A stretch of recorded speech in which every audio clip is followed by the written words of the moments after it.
Hello, I'm Grandpa James, and what I'm about to tell you today is something I never imagined I'd have to live through. I discovered that my own son, my flesh and blood, the person I raised with so much sacrifice, was destroying his mother from the inside out. I saw my wife crying in the kitchen, her tears falling into the sink as she pretended to scrub dishes. And in that moment, I knew I had to do something no father should ever have to do. I taught him a lesson that changed everything forever. But let me tell you how I got to that point, because this story started long before that day. Almost 3 years ago, I was a simple man. At 72 years old, I had worked my whole life as a carpenter in our small rural town in Georgia.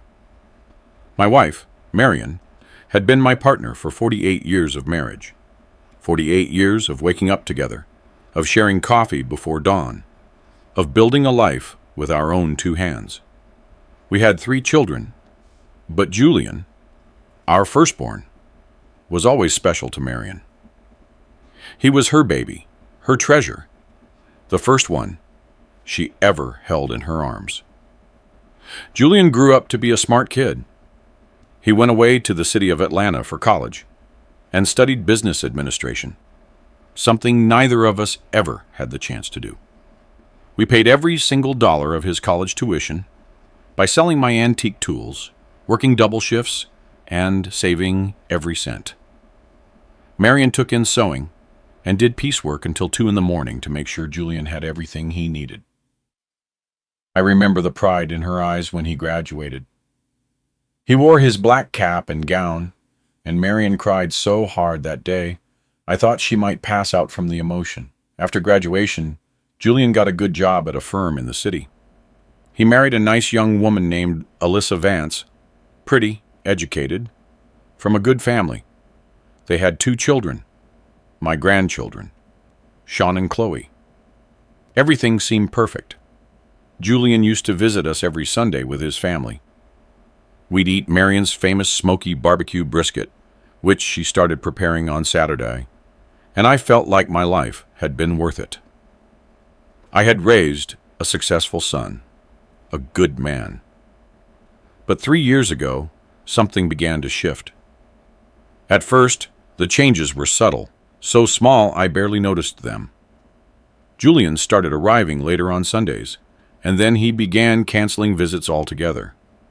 Dad, I've got too much work, he'd say over the phone. Dad, the kids have activities. Marion always defended him. Leave him be, James. He's a busy man. He has responsibilities. She'd tell me this while serving the food she had prepared for a family that never showed up. The months passed, and the visits grew scarcer. We went from every Sunday to every other week, then once a month, then nothing. Marion started calling him more often. I'd listen from my workshop where I was working on my wood projects. Hello, baby.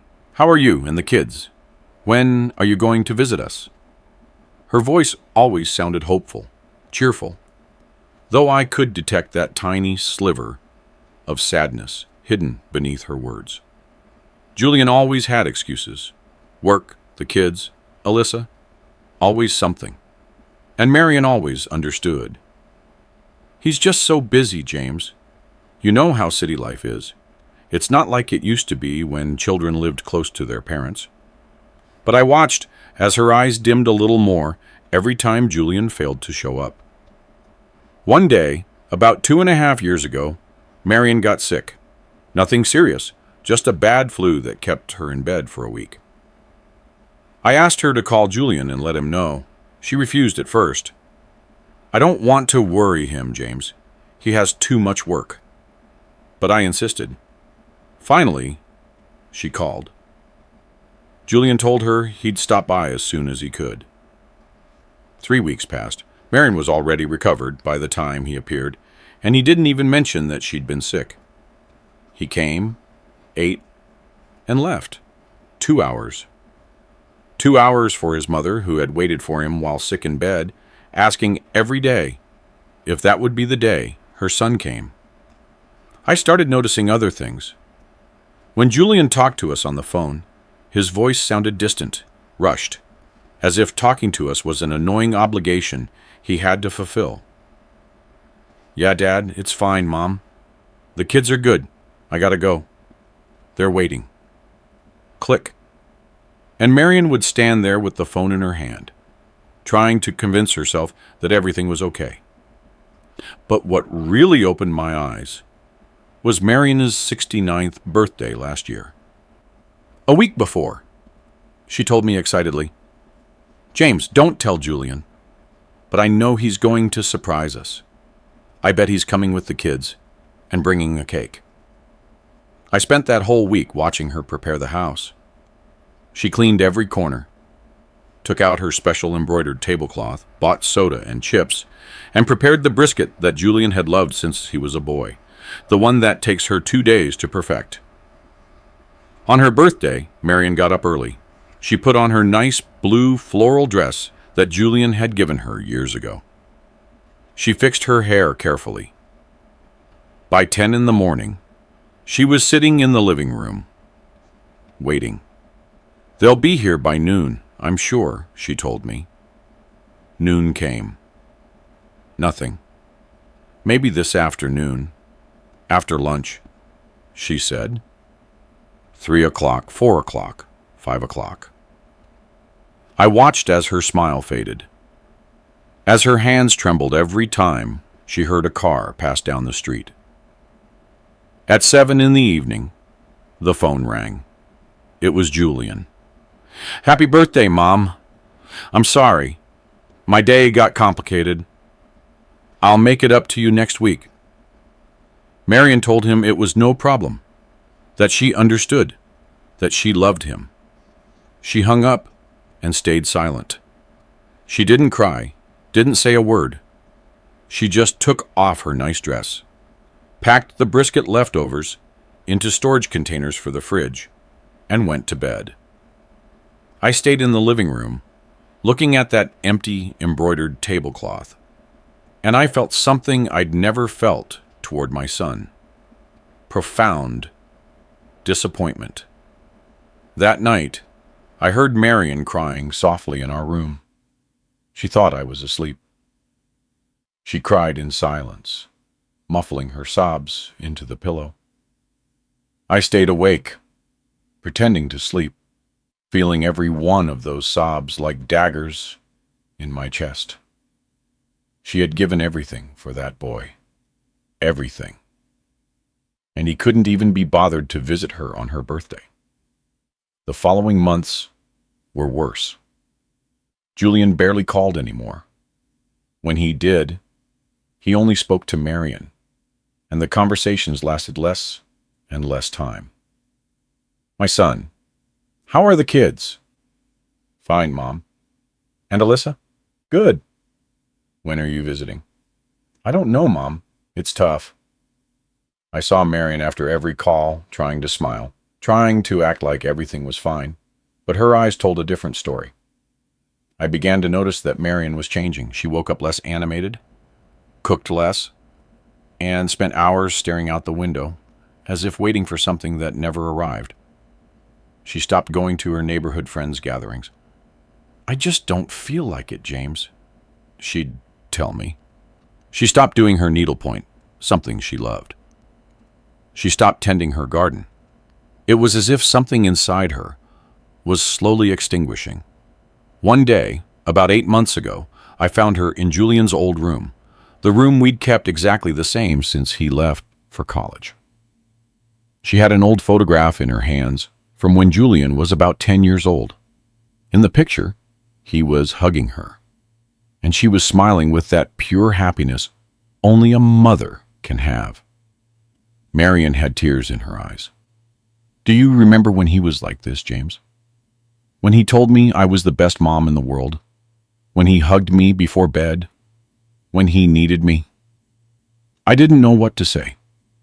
I just held her. I tried to talk to Julian. I called him one afternoon when Marion was out at the store. "Julian, I need you to come see your mother. She misses you terribly."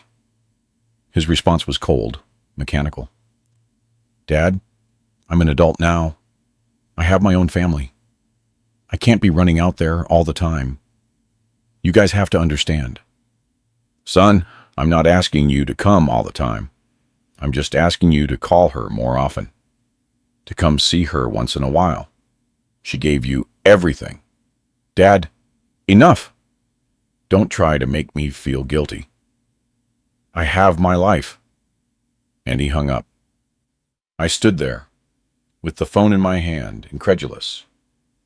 That was my son, the boy I raised to be a man of honor and respect, the one his mother dressed, fed, and educated with such sacrifice. I didn't tell Marion about that conversation. I didn't want to hurt her anymore. But things kept getting worse. One day, about 5 months ago, Marion received a text message from Alyssa, Julian's wife, on the cell phone we had given her so she could talk to the grandkids. The message mentioned a birthday party for our grandson that had taken place the weekend before. Marion didn't know anything about the party. She hadn't been invited, or even told about it. That afternoon, I found her crying in the kitchen. She couldn't pretend anymore. James, what did I do wrong? Why does my son treat me like this? I just want to see him, to be with my grandkids. I'm not asking for much, just a little bit of time. I held her as she cried. I felt her small body trembling against mine. Marion, my warrior, the woman who had faced everything with courage, was devastated by her own son's abandonment. That night, I made a decision. I was going to go talk to Julian face to face. I couldn't let him keep hurting his mother like this. The next day, without saying anything to Marion, I drove the 3 hours to the city where Julian lived. I arrived at his house, a beautiful residence in an upscale subdivision. I rang the doorbell. Alyssa opened it. She was surprised to see me. Mr. Hawkins, what are you doing here? I came to see Julian. He's not here. He went to a meeting. I waited. I waited for 4 hours in my old pickup truck outside his house. Finally, I saw him arrive. He got out of his shiny, expensive new SUV. He was wearing an elegant suit. When he saw me, his expression changed. Surprise, discomfort, annoyance. Dad, what are you doing here? We need to talk, son. We went inside his house. Alyssa took the children upstairs. Julian and I sat down in his luxurious living room. What is it, Dad? His voice was tense. Julian, your mother is suffering. She needs you. You need to visit us more. He sighed, as if I were a spoiled child. Dad, I already told you. I have my life. I have work, family, responsibilities. We're your family too. I know. But you guys aren't dependent on me anymore. I'm grown. What he said next chilled my blood. Look, Dad, you guys did your part. You raised me. You educated me, and I appreciate it. But now, I have to focus on my own family, my kids, my future. I can't live tied to my mother's apron strings like a boy. She has to understand that things change. I was quiet for a few seconds, processing what I had just heard. Tied to her apron strings. Son, your mother just wants to hear from you. A text, a call, a visit once in a while. She gave you everything. She worked until she was exhausted, so you could go to school. And now you can't even give her a little of your time out. Julian stood up, annoyed. Oh, Dad, always the same thing. The sacrifice, the hard work, everything you guys did. I didn't ask you to do all that. Those were your decisions. I already paid you back by being a good son, by studying, by becoming a professional. I've done my duty. Now let me live my life in peace. I felt something break inside me. I slowly stood up, looking straight at him. You've done your duty, Julian? Your mother cried on my shoulder last week. because you didn't invite her to your son's birthday party. Do you have any idea the pain you caused her? It was a small party, Dad. Just close friends. And his grandparents aren't close. It's not personal, Dad. Alyssa and I decided to keep it intimate. I left that house with a broken heart. I drove the 3 hours back, thinking about what I was going to do. I arrived at my town that night. Marion was waiting for me. Where were you, James? You had me worried. I went to the city, had some business. Did you see Julian? No, sweetheart. I couldn't tell her the truth. I couldn't break her heart any further. The next few months were the hardest. Marion sank into a deep sadness. She stopped cooking her special recipes, stopped fixing herself up. She spent hours lying down, staring at the ceiling. I tried to cheer her up, to take her for walks, to make her laugh with my old jokes that she used to love. Nothing worked. Her light had gone out. One day, about 5 months ago, I found her crying in the kitchen again. But this time, it was different. It wasn't a silent cry. It was a heartbreaking, desperate wail. She had her cell phone in her hand. What happened, sweetheart? Between sobs, she told me. She had seen photos on Alyssa's social media of a family trip to the beach. Julian, Alyssa, the kids, all smiling, happy. They had been only 2 hours from our town. 2 hours. And they hadn't told us, hadn't stopped by, not even on the way. Marion looked at me with those red, swollen eyes. James, what did I do wrong? Tell me what I did wrong for my son to hate me like this. He doesn't hate you, sweetheart. Then why does he treat me like I don't exist?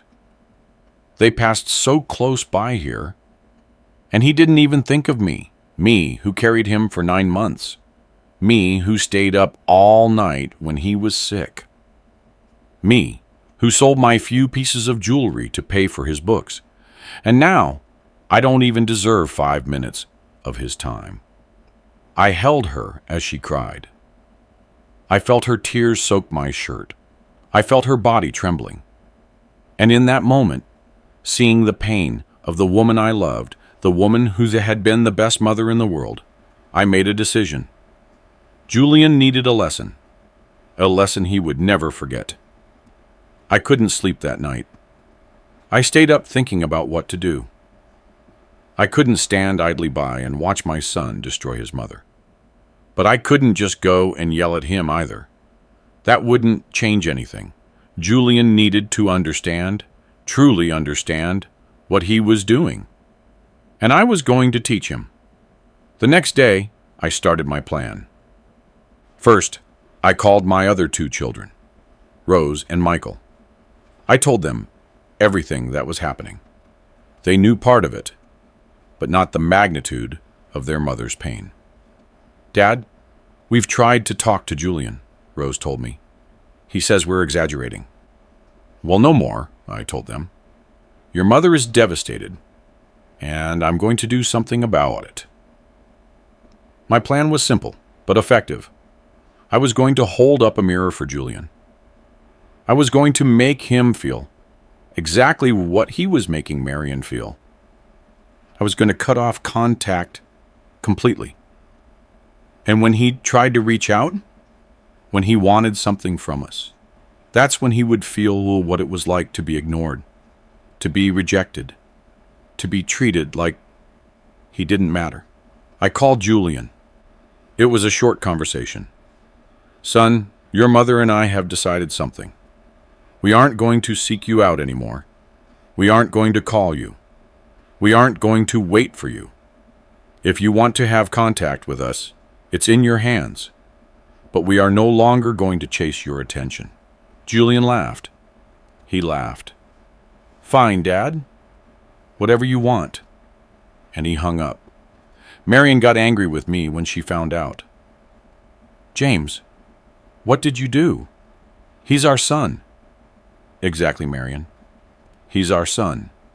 And he's destroying you. I'm not going to let him hurt you anymore. But now we'll never see him. Sweetheart, we weren't seeing him anyway. What's the difference? At least now we have our dignity. 2 weeks passed. Nothing. 3 weeks. Nothing. 1 month. Nothing. Julian didn't call, didn't text. Marion cried every night. I lost my son, James. I lost my son. No, sweetheart. He lost himself. I was suffering too, but I knew I had to be strong. This was necessary. A month and a half later, I received a call. It was Alyssa. She sounded urgent. Mr. Hawkins, I need to talk to you. We agreed to meet at a diner halfway between our towns. When I arrived, Alyssa was nervous. Mr. Hawkins, what is going on? Julian is so stressed. He says you guys cut him off. That's right. We told him that if he wanted contact with us, it was up to him. But that's not fair. Not fair? Tell me, Alyssa. How fair has Julian been to his mother? Alyssa looked down. I know he's been distant. Distant? Alyssa, your mother-in-law is devastated. She has cried every night for months. Julian has ignored her, rejected her, he made her feel like she was worthless. And you've been a part of that. I didn't know it was that bad. Well, you know now, and now Julian is going to learn what it feels like. 2 more months passed. During that time, something interesting began to happen. Marion started to improve. It was difficult at first. She cried. She missed Julian. She asked about him. But little by little, she started focusing on other things. She returned to her friends' group. She returned to her garden. She returned to cooking her special recipes, but now for us, to enjoy together. Rose and Michael visited us more often with their families. The house was filled with laughter again, the laughter of those who truly appreciated us. One afternoon, Marion and I were in the garden. She was pruning her rose bushes. Suddenly, she said, James, you know, you've been right all this time. About what, sweetheart? About Julian. I let him treat me that way. I always defended him, always made excuses for him. But you saw what I didn't want to see, that he chose to walk away. And I can't live my life waiting for someone who doesn't want to be here. I hugged her. That doesn't mean you don't love him, Marion. It just means you love yourself too. She smiled. It was the first genuine smile I had seen in months. But then, everything changed. 3 months after we cut contact, I received a call from Alyssa. She was crying. Mr. Hawkins, I need your help. Julian had an accident. My heart stopped. What happened? He was driving and a truck hit him. He's in the hospital. He's okay. It's not life-threatening, but he fractured a leg and has several broken ribs. He's going to need help for the next few weeks. I told her we'd be there. I hung up and told Marion. Her face went pale. We have to go, James. I know. We packed a bag and drove to the city. The whole way, Marion was nervous, worried, scared. The mother in her had awakened. But I knew this was a test of whether Julian had truly learned anything. We arrived at the hospital. Julian was in a bed, with a cast on his leg and bandages around his torso. When he saw us walk in, his expression was complex. Surprise, relief, shame, all mixed up. Marion ran to his side. Baby, are you okay? She started crying, touching his face, his hair, checking that he was truly all right. Julian looked at her, and for the first time in a long time, I saw tears in his eyes. Mom, I'm sorry. His voice broke. I'm so sorry. I'm sorry. For everything, Marion cried, hugging him carefully so as not to hurt him. It's okay, baby. I'm here. Mom is here. I stayed to the side, watching. Alyssa was there too. She looked at me with gratitude. Julian looked at me. Dad, we'll talk later, son. Rest now. The next few days were revealing. Alyssa told us that they needed help. Julian was going to be in recovery for at least 2 months. He couldn't move well. He needed help with everything. Alyssa was working and couldn't be with him all day. The kids had school. We need someone to stay with him during the day, Alyssa told us. That night at the hotel where we were staying, Marion told me, James, we have to stay and help. Are you sure? He's our son. He's hurt. He needs us. Marion, he didn't need us when he was well. He only needs us now that he's hurt. She looked at me with tears in her eyes. That's the difference between him and me, James. I'll always be here for my children, no matter how they treat me. She was right, but I wasn't going to make things easy. The next day, I spoke with Julian alone. Son, your mother wants to stay and take care of you. Thank you, Dad. But I want you to understand something. Your mother is willing to do this because she loves you unconditionally, but you haven't loved her unconditionally. You've treated her like a burden. You've ignored her. You've reached out her. You've made her cry until she had no tears left. Julian looked down. Tears began to roll down his cheeks. I know, Dad. I know. I've been a terrible son. Do you know how many nights your mother cried because of you? Do you know how many times she waited for your call that never came? Do you know how she felt when she found out you were near our town and didn't come to see us? Your Julian was sobbing now. I'm sorry. I'm so sorry. I don't know what happened to me. I got caught up in my life, with work, with everything. I started seeing you guys as an obligation, instead of as my parents. I became selfish. I became an idiot. Yes, you became an idiot. But the question now is, what are you going to do about it? Julian looked at me. His eyes were red, swollen. I'm going to change, Dad, I promise. I'm going to be better. I'm going to be the son Mom deserves. The son you taught me to be. Promises are easy, son. Actions are what count. Your mother is going to stay and take care of you. And in these next few weeks, you are going to see firsthand what unconditional love means. And afterward, when you recover, you are going to show me that you truly learned the lesson. Marion stayed. I returned to our town because I had pending work in my workshop, but I drove back every weekend. During those weeks, Marion cared for Julian, as only a mother can. She prepared his favorite meals, helped him bathe, helped him dress, comforted him when he had nightmares about the accident, stayed up if he was in pain and couldn't sleep. She gave him his medication. She listened to him when he needed to talk. And Julian watched.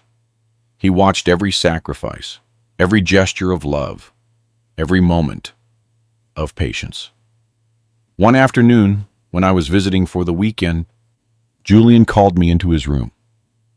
Marion had gone out to buy medicine.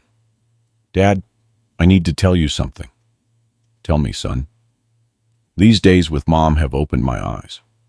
I've seen how she takes care of me, how she sacrifices, without expecting anything in return. And I realized that this is what she has always done my whole life. And I repaid her by ignoring her. Keep going, I said. I've been thinking about how I was with her, with you guys. I treated you like a nuisance, like your love was something guaranteed that I could take or leave whenever I wanted. I thought I was so important with my job, with my big house, with my successful life. But the truth is, I was a failure. As a son, I had everything materially, but I didn't have the most important thing. I didn't have humanity. I didn't have gratitude. And now I understand that success isn't what you earn or what you have. It's how you treat the people who love you. It's about being present. It's about valuing those who gave you everything without asking for anything back. Julian was openly crying. Dad, I know it's probably too late. I know Mom will probably never completely forgive me, but I'm going to spend the rest of my life trying to make up for the damage I caused. I looked at him for a long time. There was sincerity in his eyes. There was true repentance. Julian, your mother already forgave you. That's the kind of woman she is. But forgiveness doesn't mean forgetting. She's going to remember the pain you caused her. And you have to remember it, too. You have to remember it, so you never do it again. I won't, Dad. Never again. The weeks passed. Julian slowly recovered, and during that time, something beautiful happened. The relationship between mother and son was rebuilt, but this time it was different. Now there was a profound respect from Julian, a genuine gratitude, an awareness of how lucky he was to have a mother like Marion. When Julian was finally able to walk with crutches, we held a family gathering. Rose and Michael were there with their families. Alyssa and the kids were there. Marion and I were there. Julian asked to speak. With difficulty, he stood up, supported by his crutches. Family, I want to tell you something, especially you, Mom, and you, Dad. For a long time, I was a terrible son. I ignored you, rejected you, made you feel like you didn't matter. I thought I was so important, so busy, so successful, that I couldn't spare you my time. I forgot where I came from. I forgot everything you sacrificed for me. I became a person I don't recognize, but this accident, even though it was terrible, was the best thing that could have happened to me, because it forced me to stop. It forced me to see what I was doing. And Dad, you gave me the most important lesson of my life when you cut off contact with me. You told me, if you want to have us in your life, it's up to you.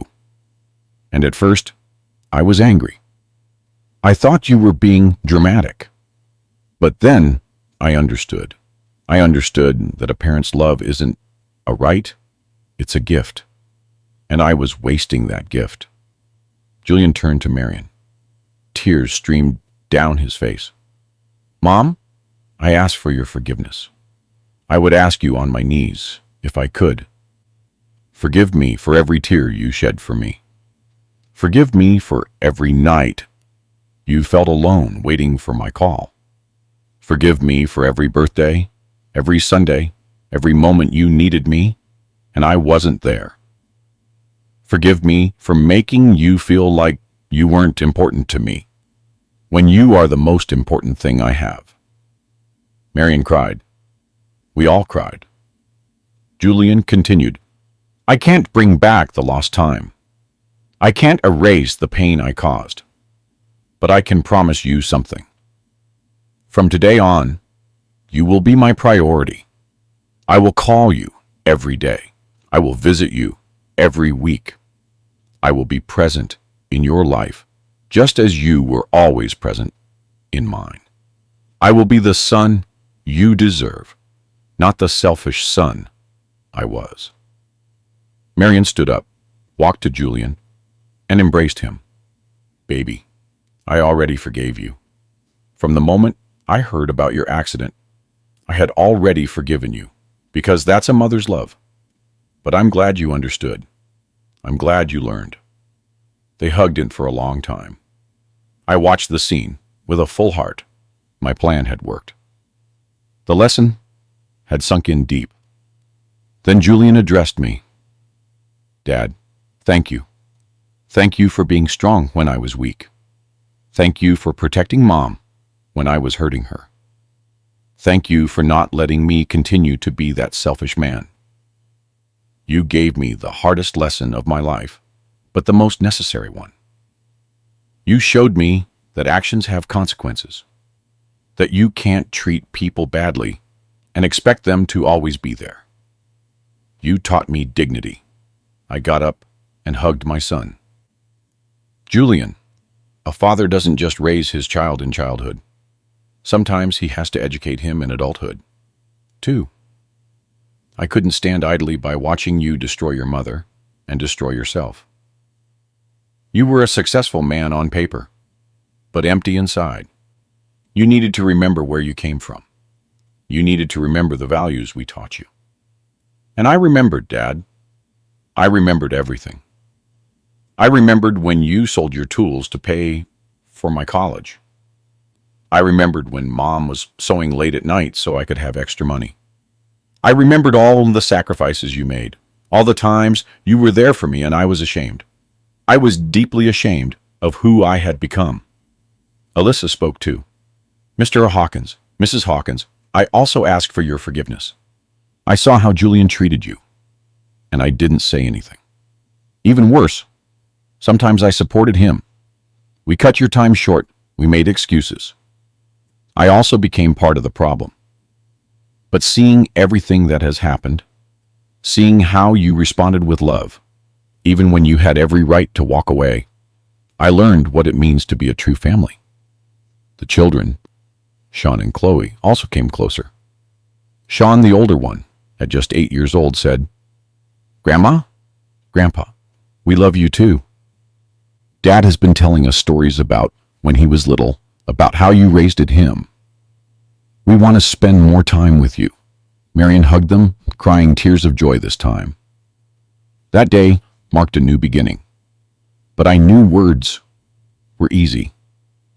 Sustained action was the difficult part, so I stayed watchful. I observed. I waited. Julian kept his promise. At first, I admit, I was skeptical. I thought it would last a few weeks, maybe a few months, and then he would go back to his old habits. But he surprised me. He called his mother every day, every single day. Sometimes they were short, 10-minute conversations asking how she was, what she had done. Other times they were long talks where they spoke about everything and nothing. Sundays became sacred again. Julian, Alyssa, and the kids visited us without Vasile. They arrived early and stayed until the evening. We ate Marion's brisket together. The kids played in the backyard. Julian and I worked in my workshop, where I taught him carpentry. He said he wanted to learn to work with his hands like me, that he wanted to have that connection with something real, something tangible. One afternoon, while we were working on a table we were building together, Julian said, "Dad, you know what hurt me the most about all of this?" "What, son?" "Realizing how much time I lost. I lost years when I could have been with you guys. Years of Sundays, of conversations, of making memories with my kids and their grandparents. And that time is never coming back." "You're right," I said, as I sanded the wood. "That time isn't coming back. But you have now. You have today. You have tomorrow. Don't waste what you can control by regretting what you can no longer change." "You're right, Dad. That's why I'm here. That's why I'm going to be here every Sunday for the rest of my life." But the real test came 6 months after his recovery. Julian was offered a major promotion at work, a much better paying position, but one that required constant travel. He came to talk to me before making the decision. "Dad, they offered me regional director. It's an incredible position, much better salary, but I would have to travel 3 weeks out of every month." "And what are you going to do?" I asked him. "I'm going to turn it down." "Are you sure?" "Completely. I learned that it's not all about money and professional success. What good is earning double if I'm not going to be with my family? If I'm going to miss watching my kids grow up.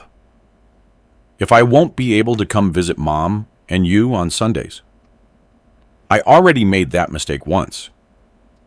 I'm not going to make it again. I felt proud. Julian, that is the decision of a wise man. Another wise man taught it to me, he said, smiling. You, Dad, you always knew what the real priorities were. You worked hard, but you never neglected us. You showed me that being a real man isn't about having money or success. It's about having character and being present for your own. The months kept passing. Marion was transformed. She had regained her light, her joy, her vitality. She was singing again while she cooked. She was laughing again at my silly jokes.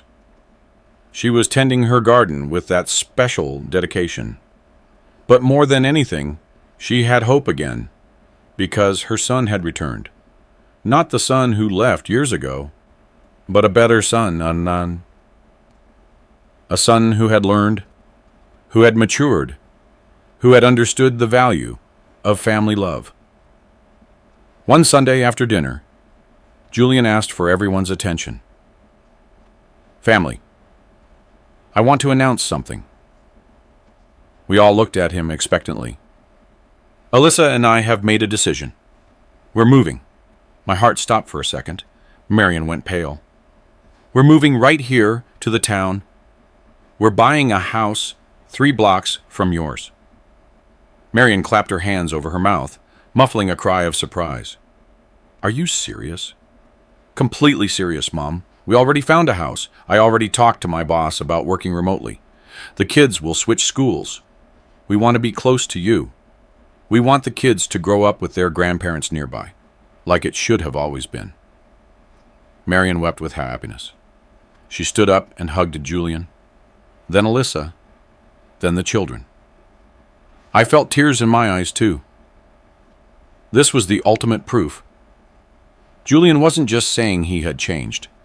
He was making real changes, real sacrifices, proving with actions that his family was his priority. The move happened 2 months later. The whole family helped. It was beautiful to see everyone working together, laughing, sharing. The house they bought was nice, with a big yard for the kids. And it was, indeed, only 3 blocks from ours. Now on Sundays, Julian would walk over with the kids. I could hear them from my workshop. Grandpa! Grandma! Sean and Chloe would yell upon arriving. Marion would come out to greet them with open arms. The scene filled my heart every time, but not just on Sundays. During the week, Marion would go to their house to watch the kids. When Julian and Alyssa had work, the kids would come to our house after school. I'd teach them woodworking. Marion would teach them to cook.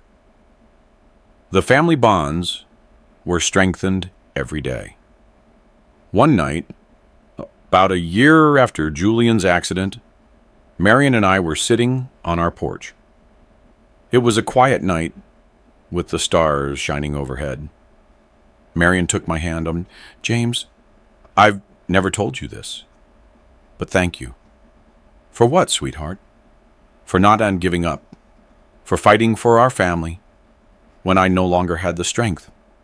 For giving Julian the lesson he needed. For being the strong, wise man you've always been. I didn't do anything special, Marion. I just protected the woman I love. You did much more than that. You taught me that love also requires boundaries. That sometimes loving someone means letting them feel the consequences of their actions. I always excused him, defended him, justified him, and with that, I allowed him to keep hurting me and hurting himself. You were braver than I was.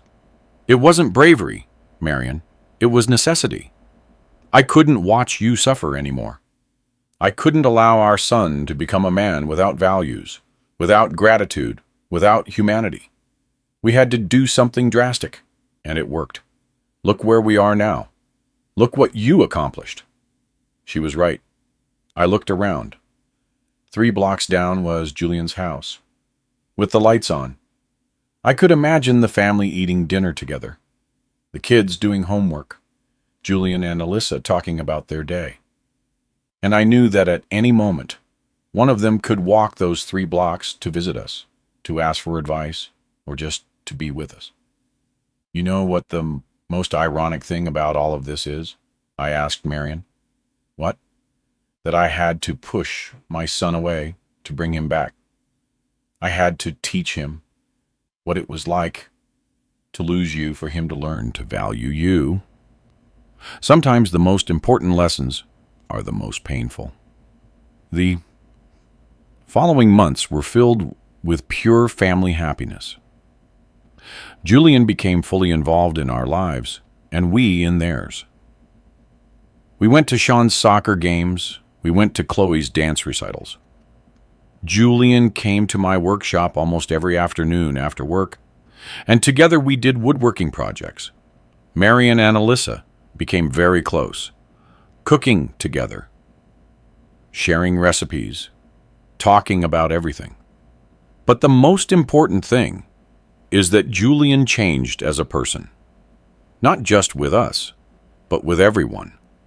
He became more humble, more grateful, more present. His co-workers noticed the change. "Julian, you're different," they'd tell him. "Yes," he'd reply. I learned what really matters in life. One day, Julian came to my workshop with something in his hands. "Dad, this is for you." It was a beautifully carved wooden plaque. On it was written, "To James, the man who taught me how to be a son before teaching me how to be a man. Thank you for the most important lesson of my life. With eternal love and gratitude, Julian." I broke down. Tears flowed out of my control. I hugged my son. "I'm proud of you, Julian. Not because of your college degree or your job. I'm proud of the man you've become, the father you are, the son you are now. It's all thanks to you, Dad, and to Mom. You never gave up on me, even when I had given up on you." That plaque now hangs on the wall of my workshop. I see it every day, and every time I see it, I remember that sometimes true love requires firmness, requires boundaries, requires being willing to let go so that the person learns and returns better. Almost 2 years have passed since those dark days when Marion cried in the kitchen. 2 years since I made the decision to give Julian that lesson. And now, sitting here telling you this story, I can say with certainty that it was the right decision. Marion is happy, truly happy. She is surrounded by love, by family, by grandchildren who adore her. Julian is the son he always should have been. He comes over every day, calls if he can't come, and includes us in everything. Sundays are sacred, family dinners are constant, birthdays are celebrated together, and Christmases are magical. But beyond all that, the most important thing is that Julian learned. He learned that material success is nothing without the people you love. He learned that parents aren't eternal, that time with them is limited and precious. He learned that gratitude isn't just a word, it's a constant action. He learned that being a man isn't about having money or power. It's about having character, values, and being present for your family. And I learned, too. I learned that sometimes protecting someone you love means making difficult decisions. It means being willing to be the bad guy for a while. It means having the strength to set boundaries, even when it hurts. I learned that true love isn't complacent. It's transformative. Rose and Michael also learned from this situation. They saw what happened with Julian, and made sure never to fall into the same patterns.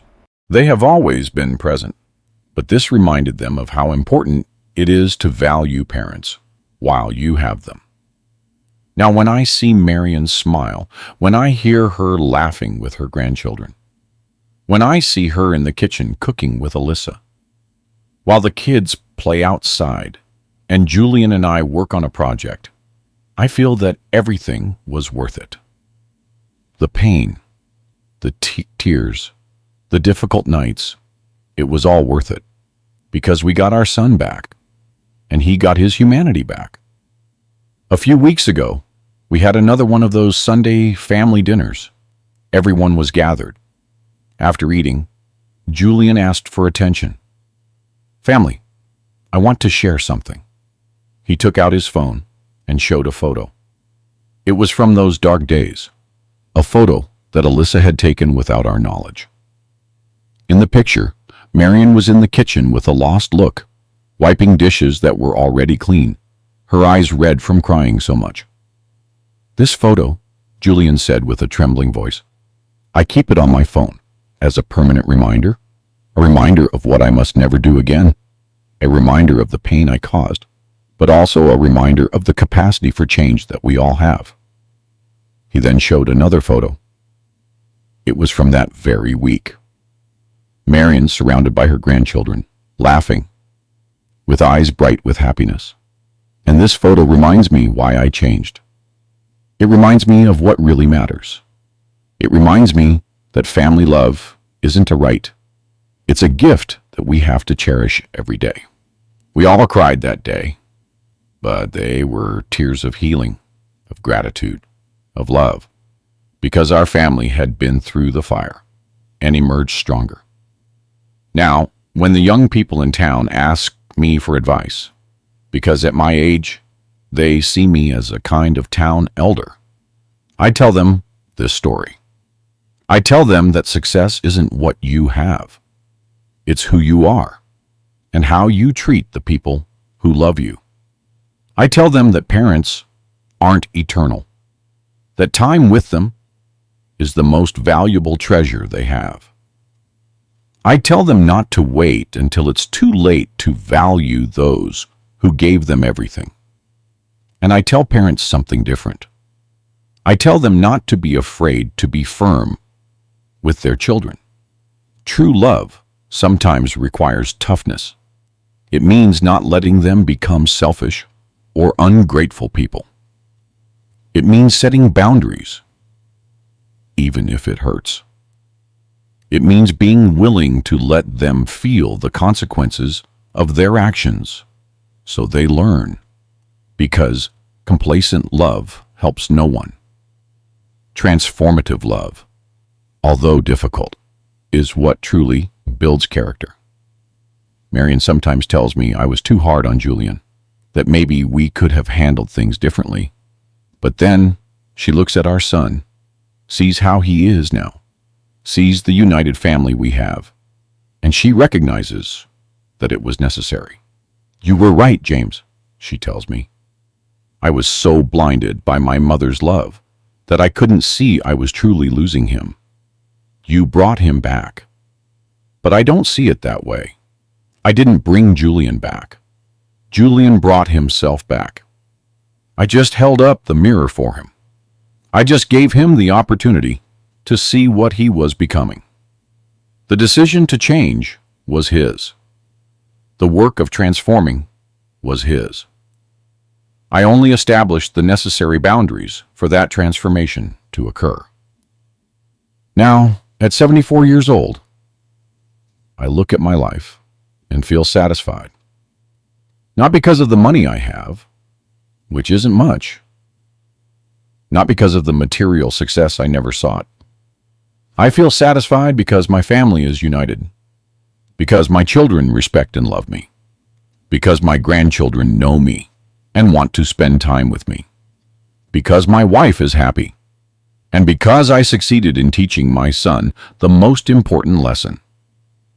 That family is the most valuable thing we have.